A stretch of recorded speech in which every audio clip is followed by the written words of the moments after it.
Hi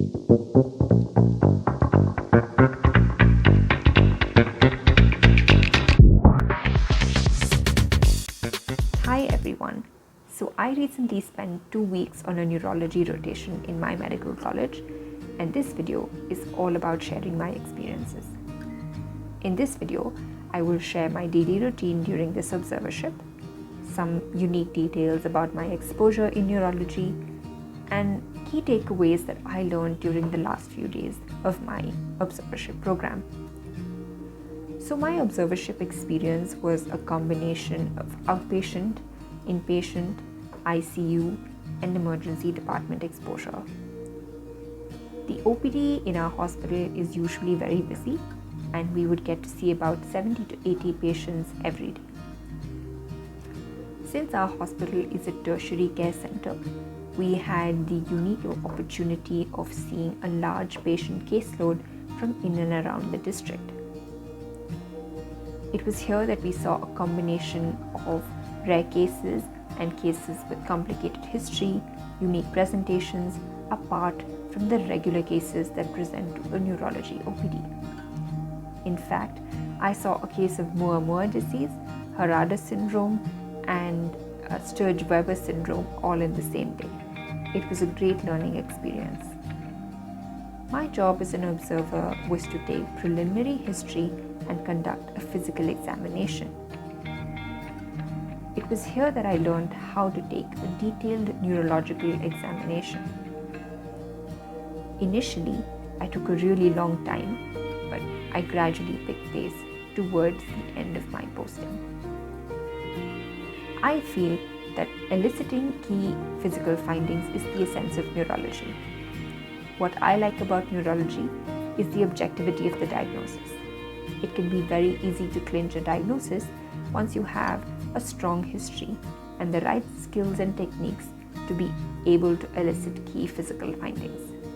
Apart from the OPD hours, I would also spend a considerable amount of time in the inpatient department.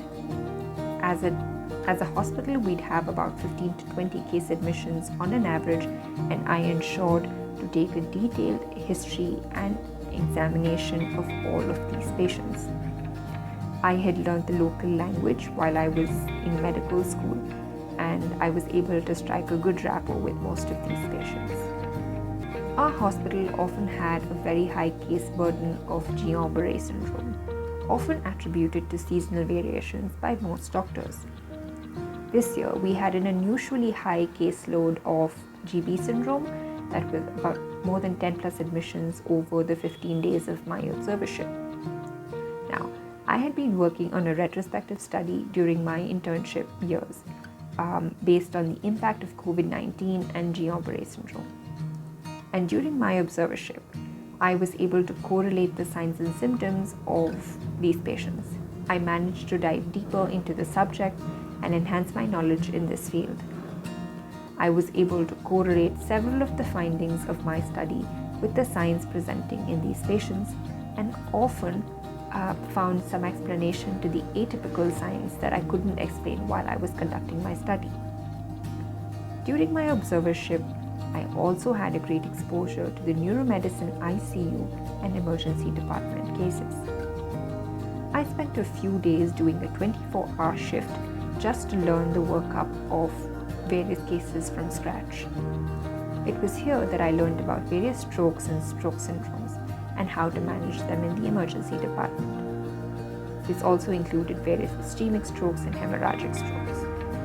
I learned about the various stroke protocols and interpretation of imaging in the emergency setup. I was fortunate to be able to witness some important investigative procedures apart from the regular lumbar puncture. I was also allowed to observe procedures like the EEG and electrophysiology procedures. Our hospital is one of the few in the area with state-of-the-art facilities for these procedures, and honestly, it was an honor to be able to learn from the best. During this part of my posting, I was taught about the equipment, the procedures, the patient education, and the final interpretation for these diagnostic procedures. In fact, I was so smitten by the EEG interpretation that I actually went back to study additional material in the library. I also even took a small online course on it to be able to learn these skills better. Overall, this neurology rotation was a great experience for me as an MBBS graduate. I not only gained vast clinical exposure and exposure to clinical neurology, but was also able to incorporate some of the softer skills required to practice medicine.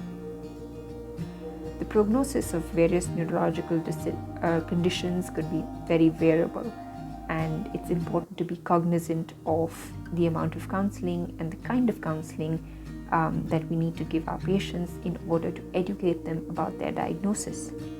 This would further improve shared decision making and a healthy doctor-patient relationship. I'm ever so grateful to my professors and the Department of Neuromedicine in my hospital for allowing me to rotate and gain such great exposure in the field of neurology. Thank you.